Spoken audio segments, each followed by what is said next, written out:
China will make a legal move on Taiwan. What China did in Hong Kong was legal first. They changed the laws in Hong Kong. They changed the laws in China, which then changed the laws in Hong Kong, which made it legal for them to go in and take Hong Kong by force. In 2019, right before COVID hit, the whole world watched, and it happened. And the whole world complained and threw a fit and leveraged sanctions and said it was unfair and unjust and everything else. And then the Chinese did it anyways. And now here it is 2023, and most people don't even remember what happened in Hong Kong just 4 years ago. Now they're watching what's happening in Ukraine. Now in Ukraine, some people say that what happened in Ukraine is that the world rallied behind Ukraine by giving them weapons and giving them training and giving them resources. The most limited resource in Ukraine is Ukrainian soldiers.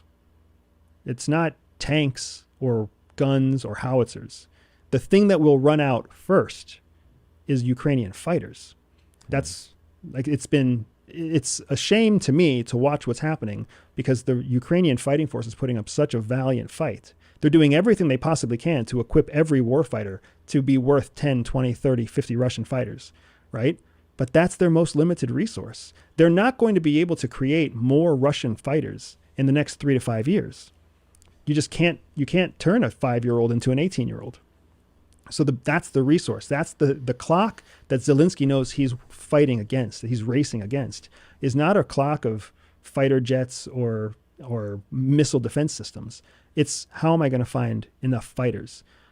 And NATO and the West know that they don't want to put their boots in Ukraine fighting the Russians, because that's all it would take for the Russians to basically say, hey, NATO allies are killing Russians, so now Russia can kill NATO allies. And because Russia is a nuclear power, they essentially have the same the same trump card that we had in World War II.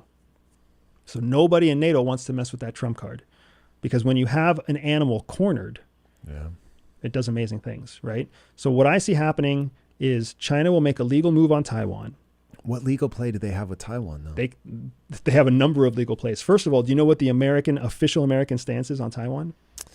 It's something like we're not going to do anything, but don't touch them. It's so bizarrely vague. Yeah, it's called the One China, Two Systems policy. Essentially, in the eyes of American policy, Taiwan already belongs to China. Interesting. So then China also has acknowledged with Taiwan, you have your own system, but you're still part of the mother country. This is Hong Kong 2.0. Hong Kong 2.0.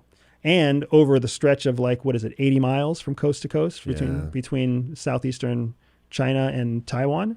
So it's sticky, man. If China makes a legislative move that basically forces the Taiwanese system to then say, you are now communist, right? They could have the legal foundation to do that. And then a legal attack is very similar to what they did in Hong Kong. That goes to court systems. That doesn't go to bullets, right?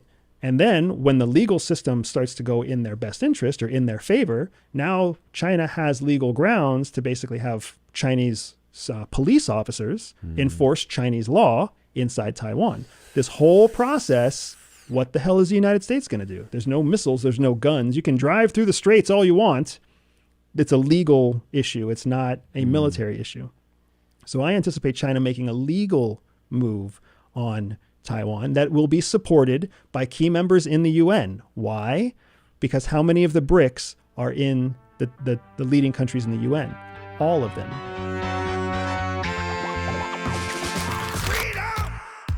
So fresh on